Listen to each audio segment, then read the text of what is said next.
O apóstolo Paulo vai falar para essa igreja assim: mas quem ama a Deus é conhecido por Ele. Vou repetir. Mas quem ama a Deus é conhecido por Ele. Vamos repetir? Mas quem ama a Deus é conhecido por Ele. Obrigado, Senhor, pela Tua palavra. Essa palavra, ela norteia a nossa vida, Senhor.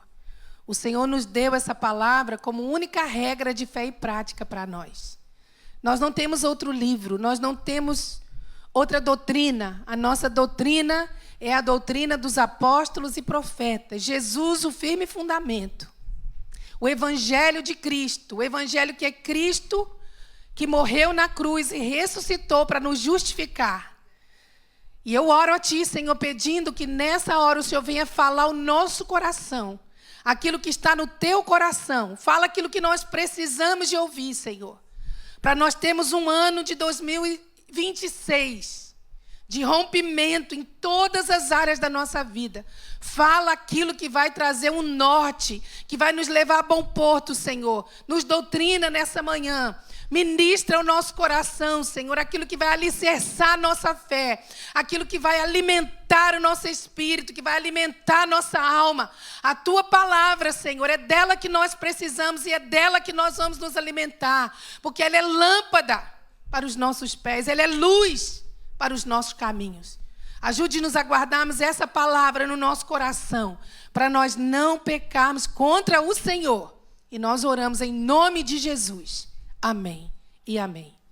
Irmãos, foi o apóstolo Paulo que escreveu essa carta. E ele escreveu essa carta, não só a primeira carta, mas também a segunda carta, a essa igreja de Corinto. Uma igreja que pensava que amava a Deus, mas no fundo, as suas obras demonstravam que eles não amavam assim tanto a Deus. Era uma igreja que o apóstolo Paulo fala que tinha muita coisa boa, mas não tinha muitos bons frutos. Não era uma igreja que dava frutos de arrependimento. Era como uma árvore. E Jesus, ele mesmo fala que nós conhecemos uma árvore pelos seus frutos. Essa igreja era uma igreja que tinha todos os dons, mas ela não tinha bons frutos. Não é? É como aquela figueira bonita em que Jesus chega e Jesus deseja comer fruto dela, mas ela tinha apenas folhas. Ela tinha apenas a aparência de que era uma árvore boa, mas não era uma árvore boa. Assim como era essa igreja aqui de Corinto. Paulo fala para essa igreja: nenhum dom vos falta. Imagina você estar numa igreja que não falta nenhum dom no meio do povo. Tem profeta, tem apóstolo, tem evangelista, tem pastor, tem mestre, tem pessoas que têm dons de curar, dons de sinais e maravilhas, dons de hospitalidade, dons de generosidade e tantos outros dons. Imagina você estar numa igreja assim que parece apostólica, uma igreja onde o povo é carismático, porque a igreja de Corinto era uma igreja carismática. Eles tinham dons carismáticos. Mas eles não tinham disciplina, eles não tinham decência e ordem. Eles viviam brigando uns com os outros. Eles viviam em pecados morais. Paulo chega a dizer que havia ali filhos que dormiam com as esposas dos pais. Eles eram partidários. Eu sou de Paulo. Ah, não, eu sou de Apolo. Não, eu sou de Cefas. Eu gosto quando Paulo prega. Não, eu gosto quando Apolo prega. Não, eu gosto quando Cefas prega. Não, eu gosto desse, eu gosto... Era uma igreja partidária. No entanto, eles eram bem ensinados, eles eram bem doutrinados, eles sabiam que era o evangelho. Paulo fala: vocês sabem que o evangelho que eu levei até vocês não foi de palavra de persuasão humana. Vocês sabem que o evangelho é Cristo crucificado. Eu não fui até vocês em palavras de persuasão humana. Vocês sabem que o firme fundamento é Cristo. Eles sabiam disso, irmãos. Mas Paulo tinha muitas preocupações em relação a essa igreja. E uma das grandes preocupações que o apóstolo Paulo tinha era com relação ao amor da igreja para com Deus. É como a preocupação de João com a igreja de Éfeso, com a preocupação de Jesus, com a igreja de Éfeso, que havia, né, nela muita gente boa, generosa, muita gente que amava a doutrina, mas havia perdido o primeiro amor.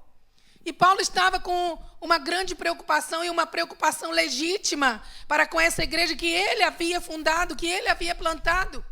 Então ele fala, mas quem ama a Deus é conhecido por ele. Paulo não está dizendo quem conhece a Deus é conhecido por ele. Quem serve a Deus é conhecido por ele. Quem canta para Deus é conhecido por ele. Quem prega o evangelho é conhecido por ele. Quem trabalha para Deus é conhecido por ele. Ele não fala isso. Ele fala que quem é conhecido por Deus é quem ama a Deus.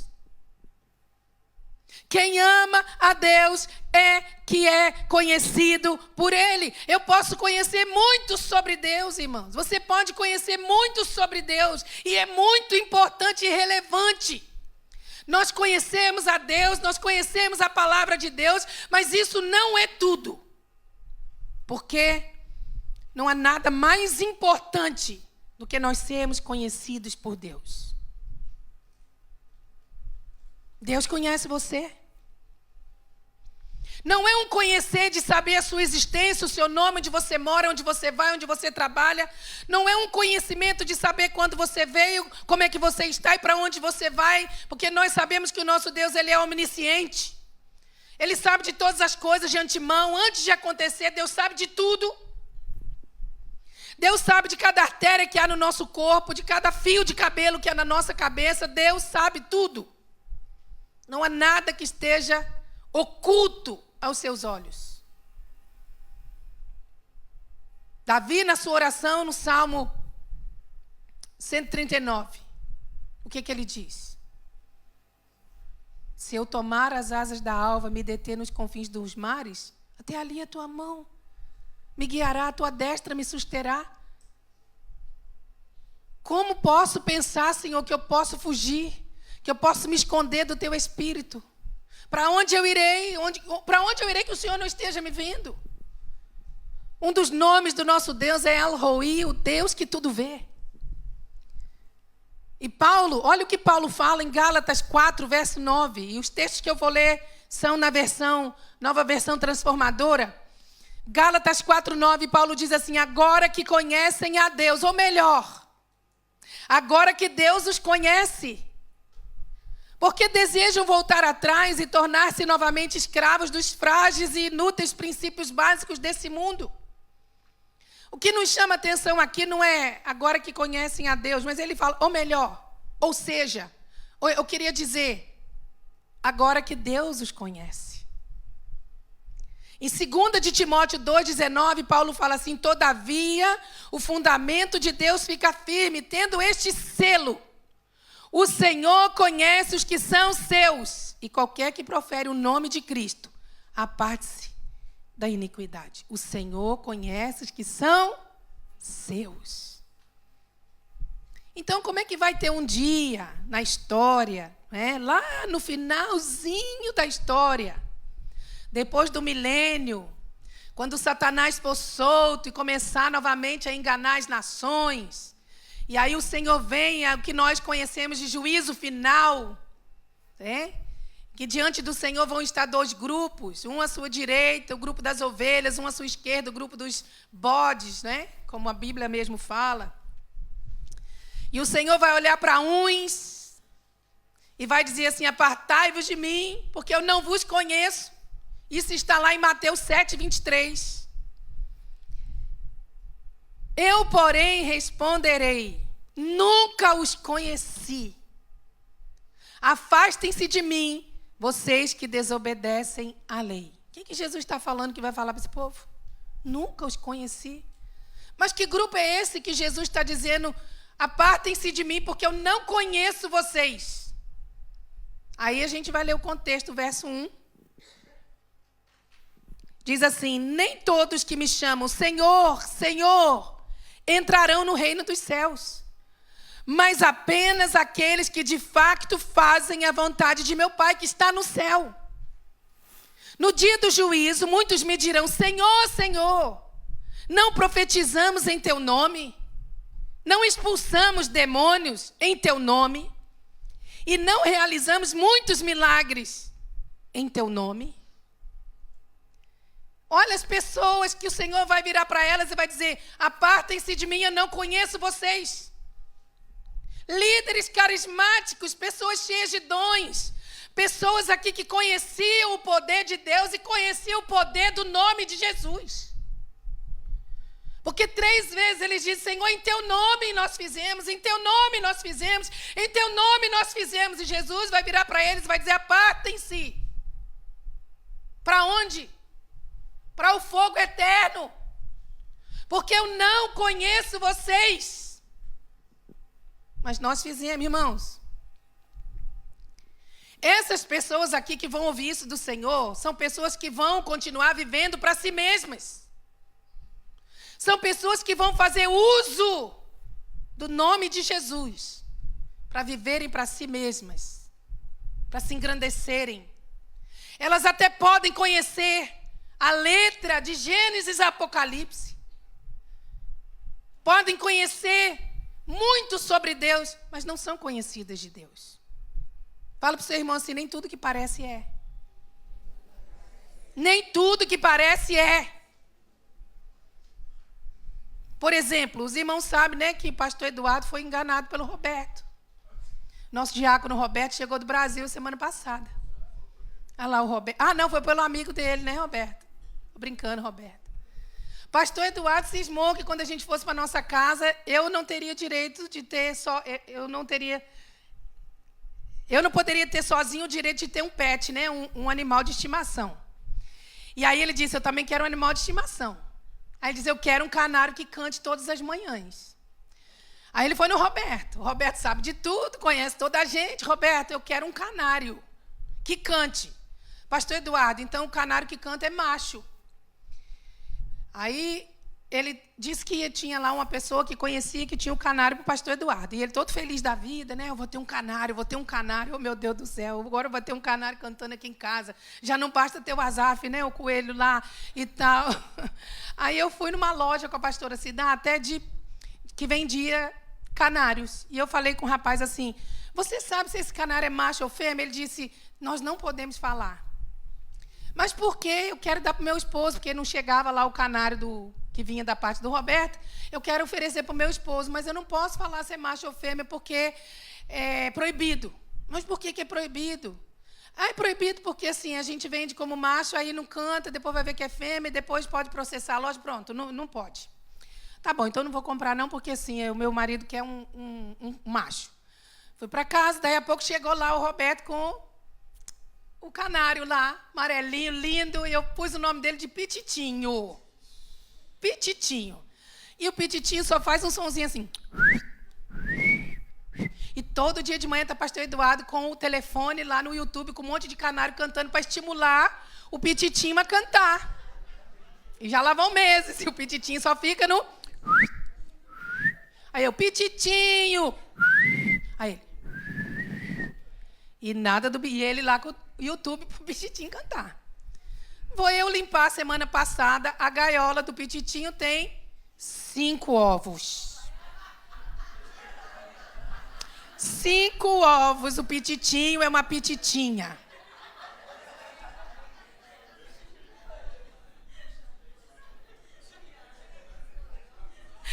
Agora o Roberto disse que vai emprestar um macho lá para ver se, né, depois que tem ovos, para ter o canário. Irmãos, é só para descontrair, mas é para dizer que nem tudo que parece é. Até a natureza nos mostra isso.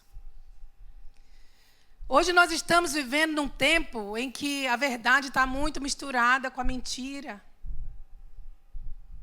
Nós estamos vivendo um tempo de muita hipocrisia, de muita falsidade, muita falta de sinceridade.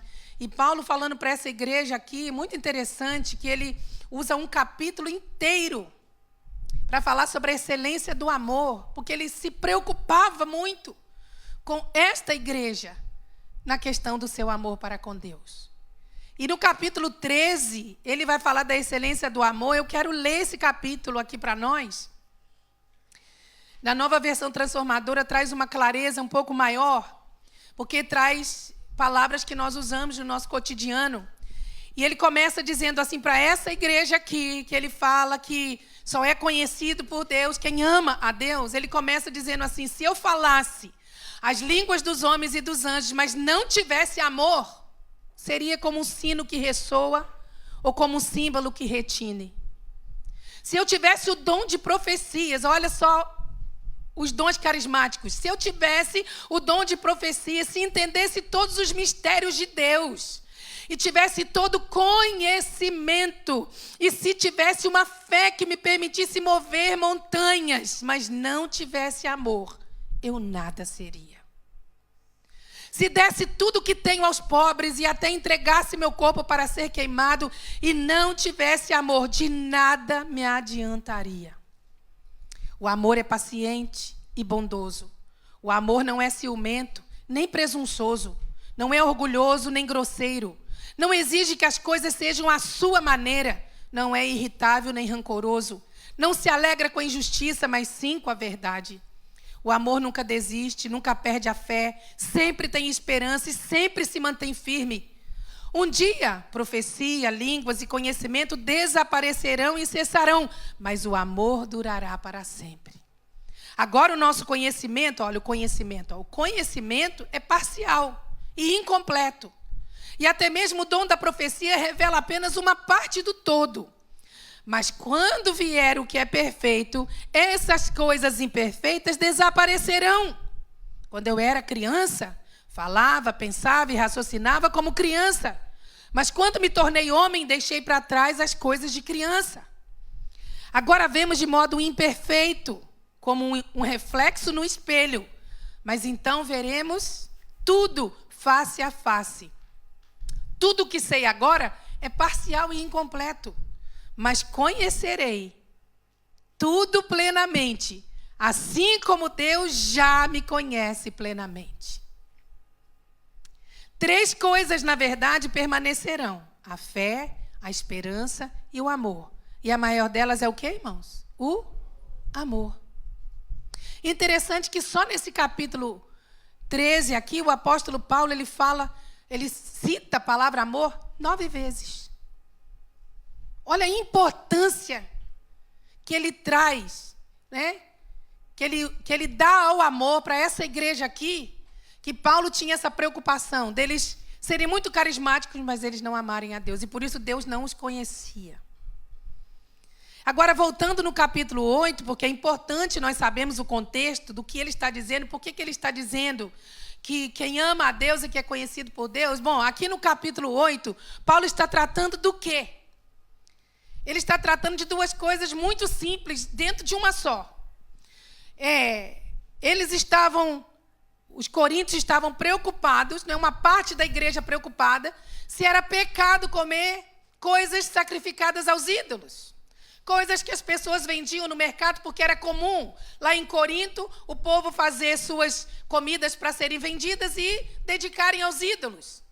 E aí uma parte da igreja dizia: é pecado ou não é pecado comer essas coisas? A gente vai na feira, vai no mercado, e aí a gente compra, por exemplo, uma carne. A gente tem uma ideia de que aquilo é sacrificado, que aquilo é dedicado a ídolos, é pecado se a gente comer. Aí Paulo vai explicar para essa igreja, né? E a primeira coisa que ele fala aqui, ele afirma que os ídolos, na verdade, não são nada. Eles não têm existência real, só existe um Deus verdadeiro. E aí ele fala no versículo 1, parte A, assim: quanto à pergunta sobre a comida sacrificada a ídolos, sabemos que todos temos conhecimento a esse respeito. Olha como essa igreja tinha conhecimento. Até da carne sacrificada, sufocada ou dedicadas aos ídolos, né? As comidas, eles tinham conhecimento. Mas no versículo 6, ele diz que comer ou não comer não altera a realidade de que há um só Deus e que há um só Senhor, Jesus Cristo. Olha no verso 6. Para nós, porém, há um só Deus, o Pai, por meio de quem todas as coisas foram criadas e para quem vivemos. E há somente um Senhor, Jesus Cristo, por meio de quem todas as coisas foram criadas e por meio de quem recebemos vida. Vocês entenderam?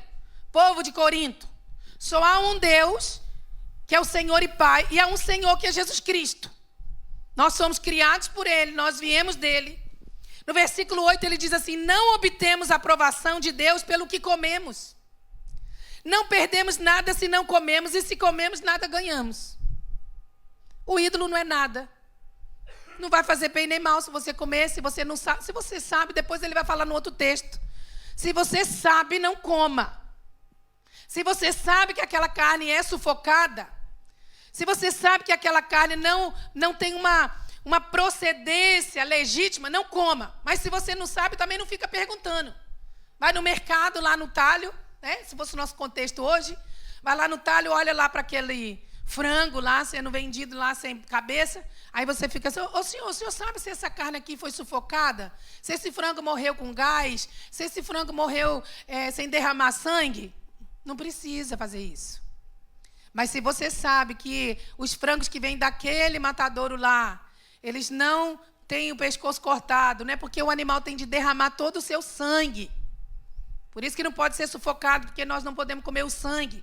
Mas se você não sabe, não fica perguntando. Paulo está falando isso em outro texto. Agora falando aqui da carne sacrificadas aos ídolos, né? Então, ele diz que comer ou não comer não altera nada. Mas tome cuidado. Por quê? Porque quem ama a Deus não pode ser pedra de tropeço na vida dos mais fracos na fé. Mas o que isso tem a ver? Tem a segunda coisa que está dentro dessa. E ele fala assim: se eu como carne dedicada, como uma comida dedicada, não é se eu bebo um vinho dedicado, pronto, seja lá o que for, seja dedicado ou não dedicado, mas que faz o meu irmão pecar, faz o meu irmão mais fraco na fé pecar, tropeçar, eu estou servindo de pedra de tropeço, então eu tenho de me abster daquilo. E ele vai falar no verso 9. Contudo, tenham cuidado. Olha, primeiro ele fala que o ídolo não é nada, se comer ou não comer, não tem problema nenhum, não vai para o inferno por causa disso. Mas cuidado para que a sua liberdade não leve outros de consciência mais fraca a tropeçarem. Pois se alguém vir você que diz ter um conhecimento superior comer no templo de um ídolo, acaso não será induzida a contaminar a própria consciência ao ingerir alimentos oferecidos a ídolos? Assim, por causa do seu conhecimento superior, um irmão fraco pelo qual Cristo morreu, acaba se perdendo. E quando vocês pecam contra outros irmãos, incentivando-os a fazer algo que eles consideram errado, pecam contra Cristo. Portanto, se aquilo que eu como faz um irmão pecar, nunca mais comerei carne, pois não quero fazer meu irmão tropeçar. Irmãos, muita gente não gosta de ler isso, nem de falar sobre isso. Por quê? Porque é difícil nós ouvirmos sobre renúncias que nós temos de fazer muitas vezes para que o outro não peque. É muito difícil nós reconhecermos que em muitas coisas nós temos sido pedra de tropeço na vida de outros mais fracos. Olha, eu conheço a história, meu pastor contava uma história, é engraçada, mas não é muito engraçada não, mas parece que é. O pastor estava discipulando um rapaz e levava ele para todo lugar que ele ia fazer a obra, para ele aprender. E eles foram, no inverno muito rigoroso, eles foram num campo evangelizar e eles pararam no caminho porque estava muito frio. E o pastor também queria ir na casa de banho. Então eles pararam num lugar, entraram no estabelecimento e lá o discípulo olhando, né, tudo que o pastor fazia, que ele não queria fazer nada errado. E aí o pastor chegou lá no rapaz do balcão e disse assim: olha, coloca aqui para mim uma cachaça. Aqui em Portugal, um bagaço, né, que é a bebida alcoólica mais forte que tem.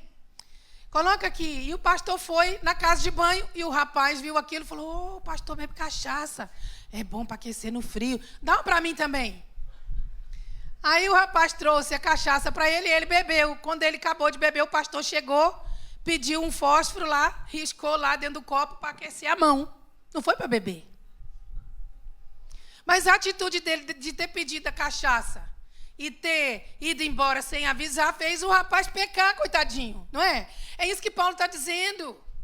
Cuidado com o seu irmão que é mais fraco, porque ele vai copiar você, suas ações, vão influenciar outras pessoas. Eu nunca me esqueço, irmãos, de um dia, eu e a pastora Cidá, nós pastoreávamos a igreja ali, perto das piscinas. E eu vinha muito para cá durante a semana, nós tínhamos uma igreja muito grande, nós tínhamos muito trabalho.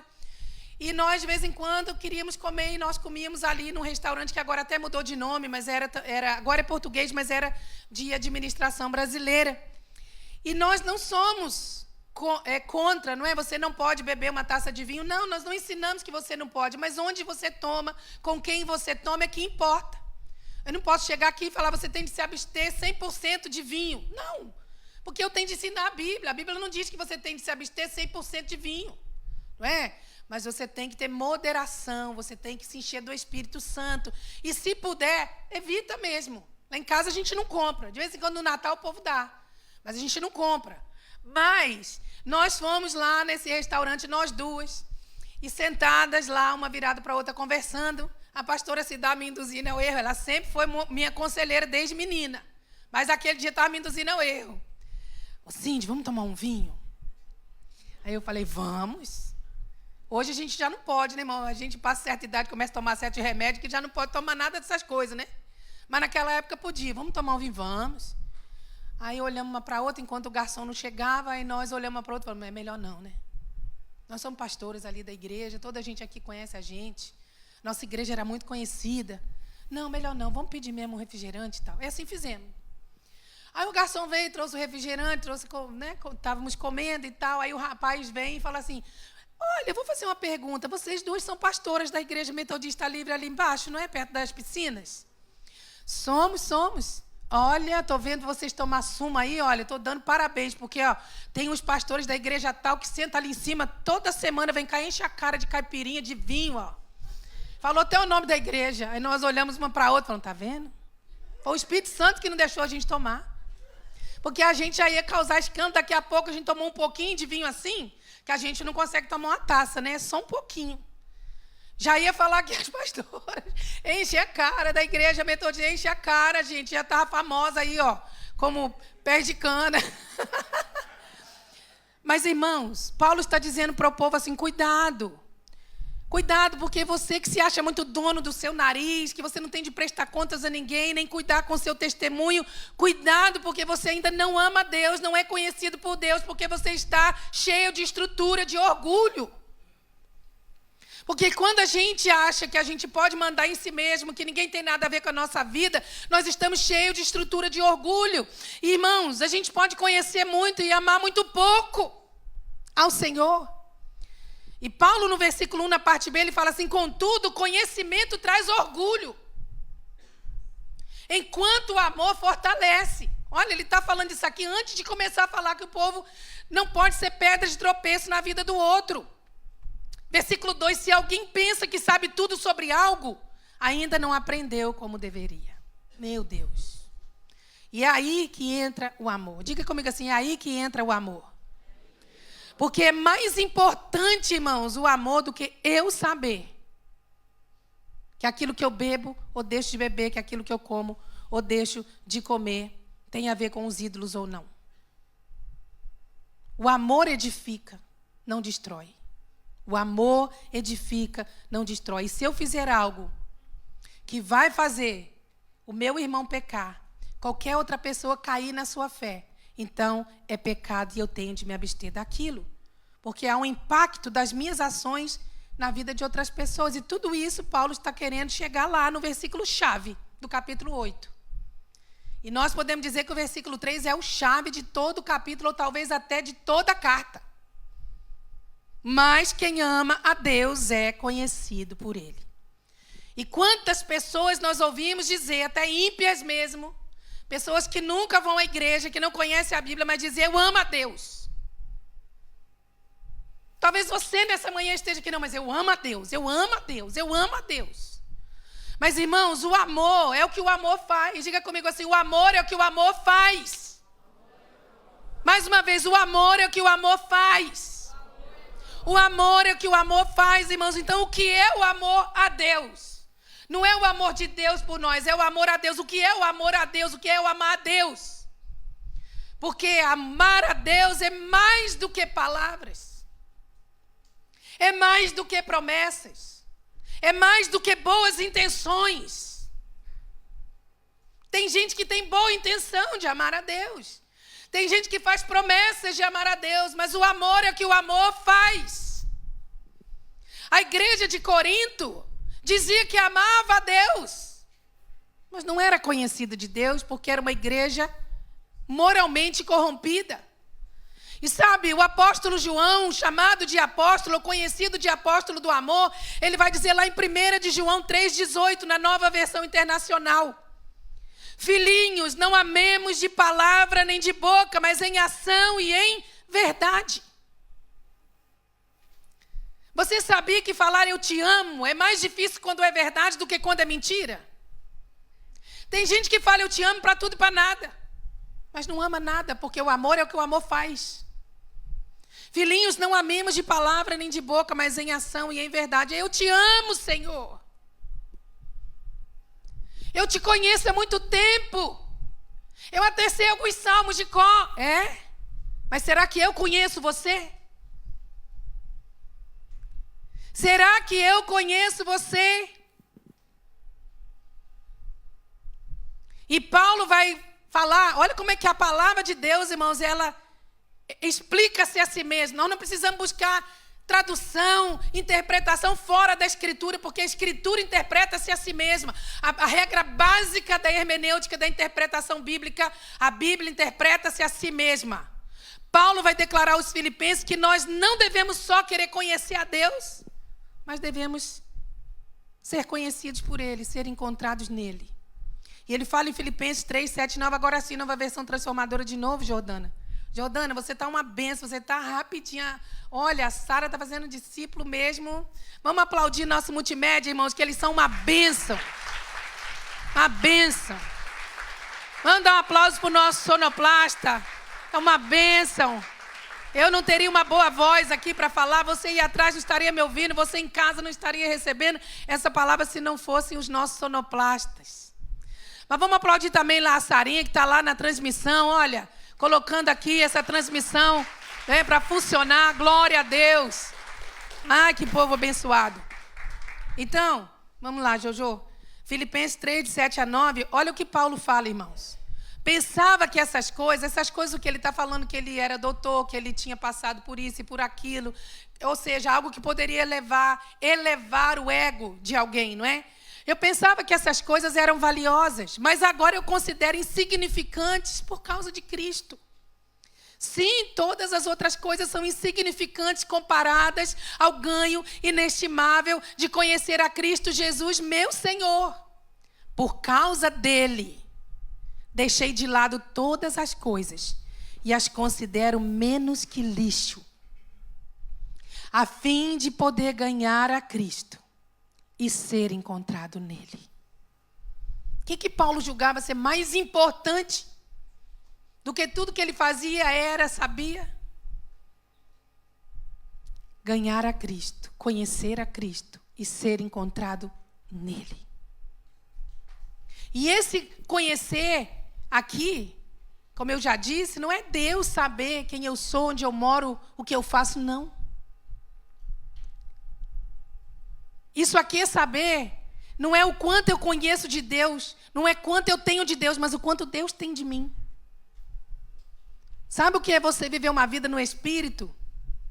Não é o quanto do Espírito Santo você tem na sua vida, mas o quanto de você o Espírito Santo tem. Quanto de mim o Espírito Santo tem? O que é conhecer a Cristo e ser achado nele? Como é que eu posso ser achado em Cristo? Irmãos, quando eu tenho uma relação de que eu amo a Deus e sou conhecida dele e por ele, ele tem tudo de mim a hora que ele quer. Eu nunca vou falar não para Deus em nenhuma hipótese, porque ele tem tudo de mim. Significa que quando Deus fala, eu conheço você, ele está dizendo, eu aprovo você. Eu tenho intimidade com você. Eu tenho uma relação de lealdade com você e você tem uma relação de lealdade comigo. Significa exclusividade. Diga comigo, exclusividade.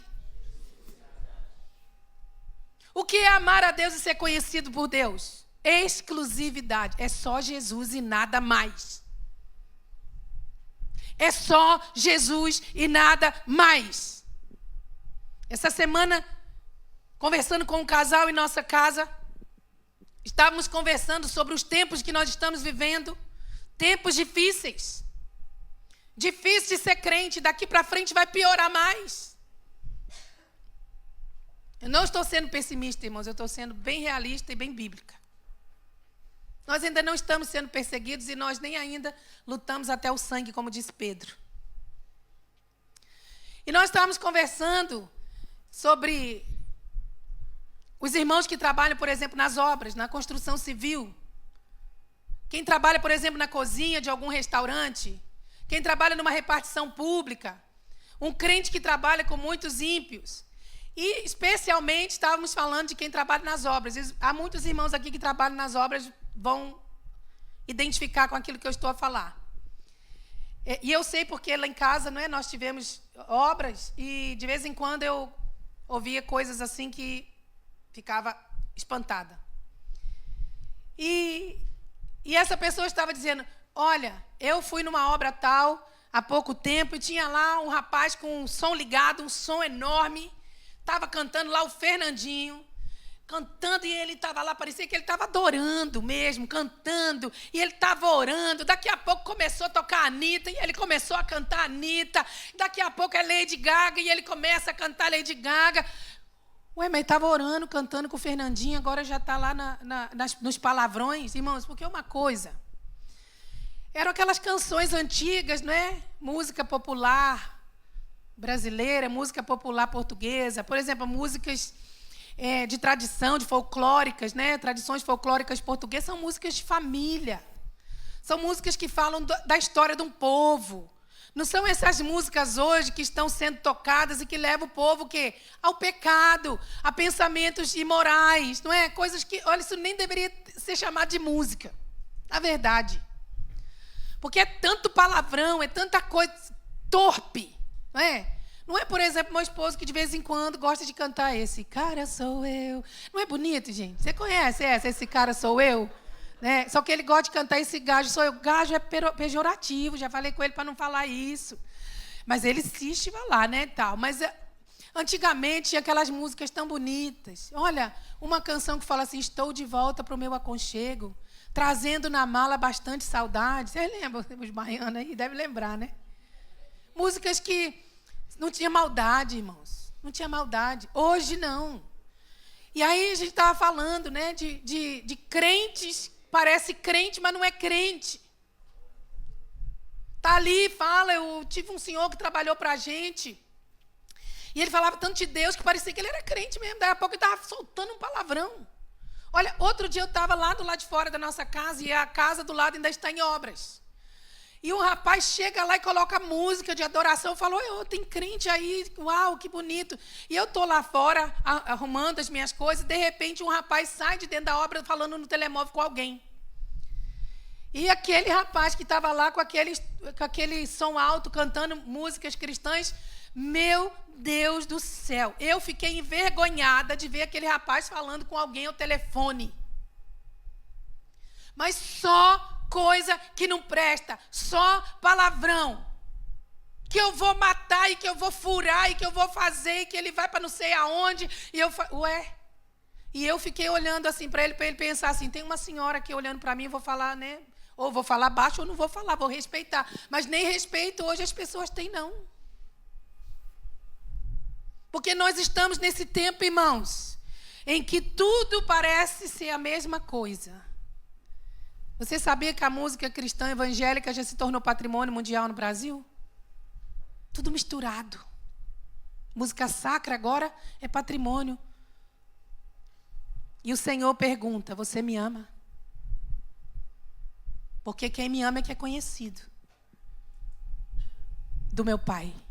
Você me ama? Então por que você não obedece a minha palavra?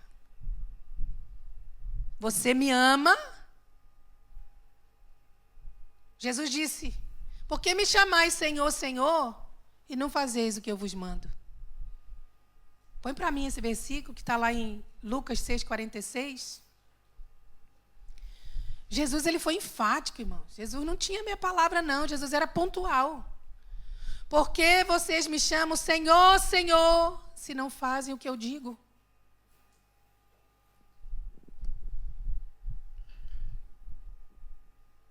Eu fiz uma viagem a Roma.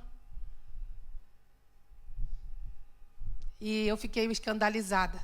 Falo, meu Deus, como o povo precisa de muito discipulado e muita relação com Cristo para se posicionar. E eu fui em Roma com gente crente.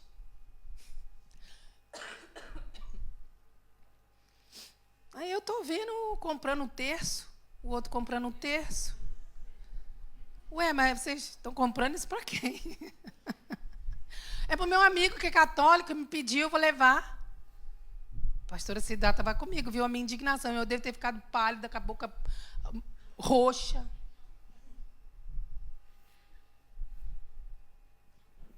É igual uma pessoa que nós conhecemos, né? Não, agora eu vou me converter, vou para a igreja evangélica. Foi lá, pegou a Nossa Senhora lá, que ele tinha em casa, levou para a igreja católica e entregou para o padre.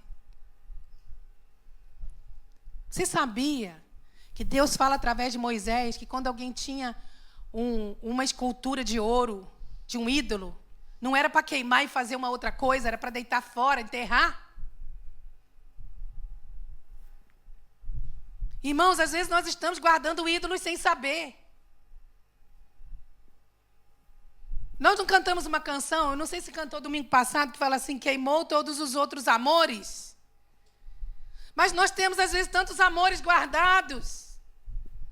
Eu ganhei um pingentinho lá de uma imagem e eu não uso, mas eu guardo lá na minha gaveta. Um dia eu queimo aquilo, faço um anel. Não é para fazer anel, não. Para deitar fora. E a palavra do Senhor diz isso. Nós vamos guardando amores, às vezes, achando que nós estamos amando a Deus porque nós não estamos usando. E eu falei para eles, vocês têm certeza que vocês vão levar um terço?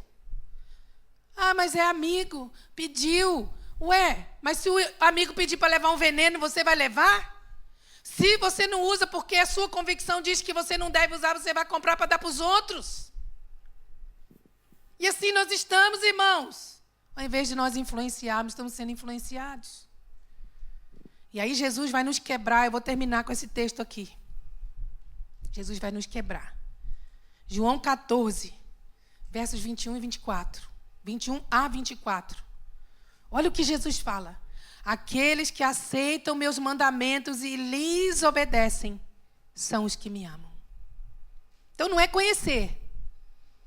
Não é trabalhar para Ele. Não é nem orar. Aqueles que aceitam meus mandamentos e lhes obedecem são os que me amam. E porque me amam, serão amados por meu Pai. E eu também os amarei e me revelarei a cada um deles. Judas, não Iscariotes, disse: por que o Senhor vai se revelar somente a nós e não ao mundo em geral? Jesus respondeu: quem me ama faz o que eu ordeno. Meu Pai o amará e nós viremos para morar nele. Quem não me ama, não me obedece. E lembrem-se, estas palavras não são minhas. Elas vêm do Pai que me enviou.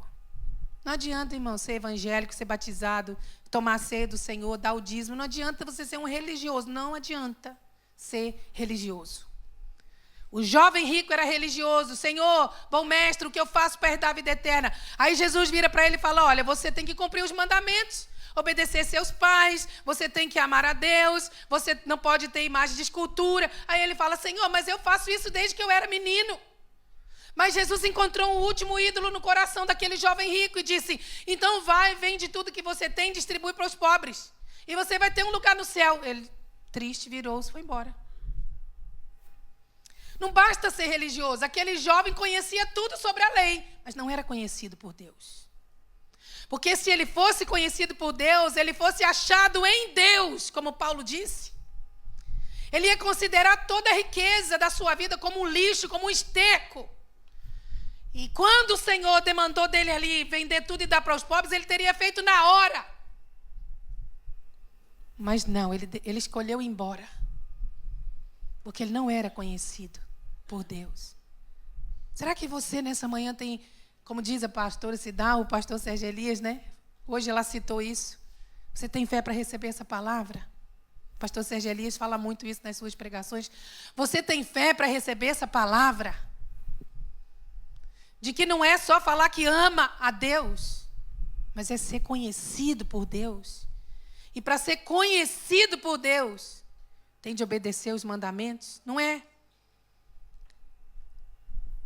Não é só conhecer por conhecer. É ter uma relação de exclusividade. É só Jesus, meus irmãos. Uma vez, um rapaz que ia na nossa igreja, marido de uma irmã da nossa igreja, ele disse assim, ela me contou, ele disse que não vai chamar você para ir lá em casa não, pastor, que você só sabe falar de Jesus. Você acha que me ofendeu? Eu fiquei feliz da vida. Porque eu não quero ter outra palavra que não Jesus. Jesus. Vale a pena nós sermos exclusivos de Jesus. Ninguém que não venha da parte de Jesus pode tocar em mim, nos meus sentimentos, nas minhas convicções. É só Cristo. Cristo. Cristo. Mais ninguém. Porque debaixo do céu não há outro nome dado entre os homens pelo qual importa que sejamos salvos. Eu, quando tinha 20 anos, irmãos, eu me apaixonei por um rapaz. A maioria que sabe que eu conto às vezes. Eu não gosto de falar coisa da minha vida quando eu estou pregando, porque a pregação não é sobre mim, é sobre a palavra, é sobre Cristo, que é o centro. Mas de vez em quando eu conto para testemunho. Eu, quando tinha 20 anos, numa fase difícil da minha vida, eu fui excluída da igreja que eu fazia parte desde 10 anos. Ou seja, 10 anos servindo ao Senhor ali. E aí, porque coloquei a saia curta, fui rebelde, a igreja me excluiu. Eu fiquei numa fase muito difícil de crise de identidade. Sabia quem eu era, eu sabia que Deus tinha algo para a minha vida. Eu sabia que Deus tinha um desenho para mim. Mas foi tão difícil, não é? Ser excluída da igreja. Eu não sabia, nem imaginava que Deus estava naquilo. E aí, nesse tempo difícil, o rapaz chegou na minha vida. Não crente, gostava de beber, gostava de jogar. Um rapaz bonito, com a voz bonita, encantador, sedutor, mais velho que eu, bem de vida, não é? Um profissional reconhecido e tal. O rapaz entrou na minha vida. Eu sei que foi o diabo que colocou ele na minha vida para me destruir. E eu me apaixonei por aquele rapaz de uma forma assim que eu estava quase enlouquecendo. E aí um dia eu falei com a pastora Cida assim, ela era muito minha amiga desde menina, né? Sempre me aconselhou muito. E ela ficava com raiva que aquele rapaz estava sempre ali, não é para os irmãos terem uma ideia, ele era amigo do meu pai. Chegou a jogar cartas, né? Com coisas de homem, com meu pai. E eu, completamente apaixonada por aquele rapaz, cheguei para a pastora Cida e disse assim, não fique triste comigo, mas eu vou viver minha vida. Eu vou namorar esse rapaz. Vou casar com ele, eu vou ficar com ele, eu sou apaixonada por ele. E ela dizia assim, mas você sabe que não é isso que Deus tem para sua vida. Você sabe que Deus não quer isso para você. E eu ficava aborrecida porque eu estava naquela luta. Aquele rapaz nunca encostou em mim, irmãos. Nunca. Nunca namorei ele. Não namorei por causa do temor ao Senhor, mas vontade não faltou. E eu me lembro que um dia ele chegou e disse assim, eu quero levar você para uma viagem até a Bahia comigo. Olha, da Bahia do Rio de Janeiro até a Bahia são muitas horas. E eu ficar uma semana com o rapaz.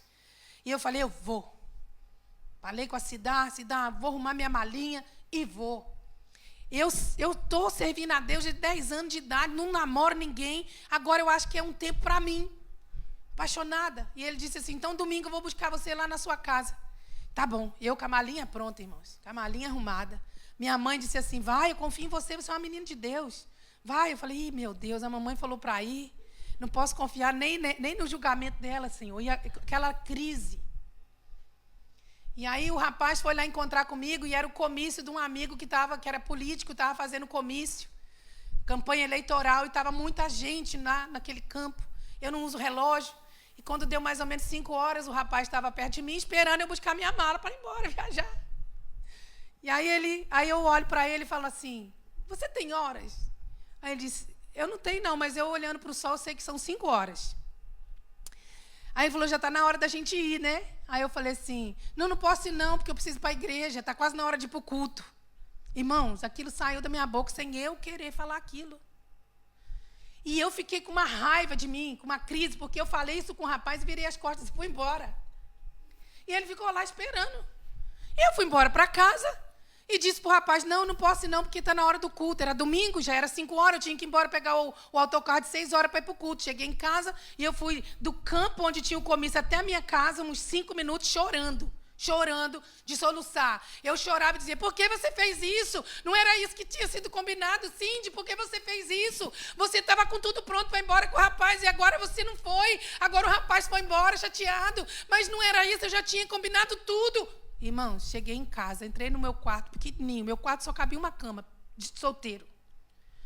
Cheguei ali, ajoelhei e falei, Deus, o Senhor é responsável por isso, porque a minha vontade era outra. Eu não queria ir para a igreja, eu queria ir para a Bahia com esse rapaz. Aí o Senhor me lembrou uma oração que eu fiz quando eu tinha 10 anos de idade.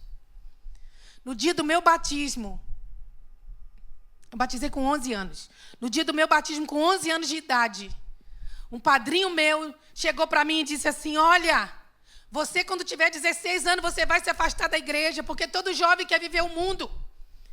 E você não vai ficar na igreja não, aquele tio, irmão da minha mãe, que era meu padrinho, ele era usado pelo diabo para me atormentar, que eu ia buscar as coisas do mundo, que eu não ia querer Jesus a vida toda, que aquilo ia passar, que aquilo era só uma emoção. E eu ficava desesperada todas as vezes que eu ia fazer aniversário, irmãos. 12 anos, será que é agora que eu vou me afastar? 13 anos, será que é agora que eu vou me afastar? 16 anos passaram e não me afastei. Quando deu 20 anos, eu me apaixono por esse rapaz, quase que eu vou. Mas eu me lembro que quando meu tio falou a primeira vez no dia do meu batismo isso, eu fiz uma oração, Senhor. E naquele dia, naquele quarto, quando eu estava chorando porque eu ia com aquele rapaz e não fui, o Senhor me lembrou. O Senhor disse, filha, você lembra quando você se batizou, você fez uma oração de desespero? Você disse, Senhor, tu sabes do futuro, e tu sabes se um dia eu vou me afastar de ti, eu vou me desalinhar, Senhor, do teu propósito. E se acontecer isso, Senhor, me leva antes, me tira antes, porque eu não quero viver o mundo. Sabe o que eu fiz hoje? Foi para não ter que te matar, porque eu ainda vou te usar.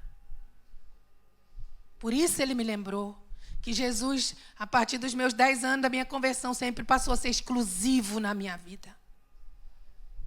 E naquela semana, irmãos, foi no domingo, na quarta-feira, eu estudava à noite no centro da cidade. Quando eu estou na janela da minha sala, eu olho para a avenida, o carro parado daquele rapaz. E ele parado do lado de fora, olhando para o portão para ver se eu ia sair da escola. Quando eu olhei aquilo, falei, meu Deus, e agora? Sabe o que eu fiz? Saí pelo portão traseiro da escola e peguei o autocarro em outro lugar. Nunca mais tive contato com aquele rapaz. Se eu tivesse ido com aquele rapaz, talvez até casado com ele, tinha separado, minha vida tinha sido uma desgraça. Mas porque eu falei, Jesus, tu és exclusivo, o Senhor tem me guardado, o Senhor tem me conhecido. Porque quando o Senhor nos conhece, irmãos, é isso que o Senhor faz, o Senhor nos dá livramento. Até de nós mesmos o Senhor nos livra. Estava lá, naquela vida miserável até hoje. Mas Jesus sempre foi exclusivo. Hoje eu tenho ido em quase 60 nações para a glória do nome de Jesus, pregando o Evangelho, ensinando vidas a amarem a Deus, a serem levantadas para servir ao Senhor no ministério. Vale a pena Jesus ser exclusivo. Me deu um homem bom, abençoado, que dirige para todo lado. Eu falei para ele, até para o Japão eu vou contigo, e fui. Chegou no Japão, me levou para todo lado. Irmãos, é assim que o Senhor faz, o Senhor é bom. Mas Ele quer nos conhecer. Vamos ficar de pé. Ele quer nos conhecer. Será que você nessa manhã precisa de fazer algumas renúncias na sua vida? Será que o Senhor está pedindo alguma coisa de você para que Ele possa conhecer você? Não basta querer conhecer a Deus. É querer ser achado nele. É querer ser achado nele. Nunca se esqueça que o amor é o que o amor faz. Aquele que ama a Deus é conhecido por Ele.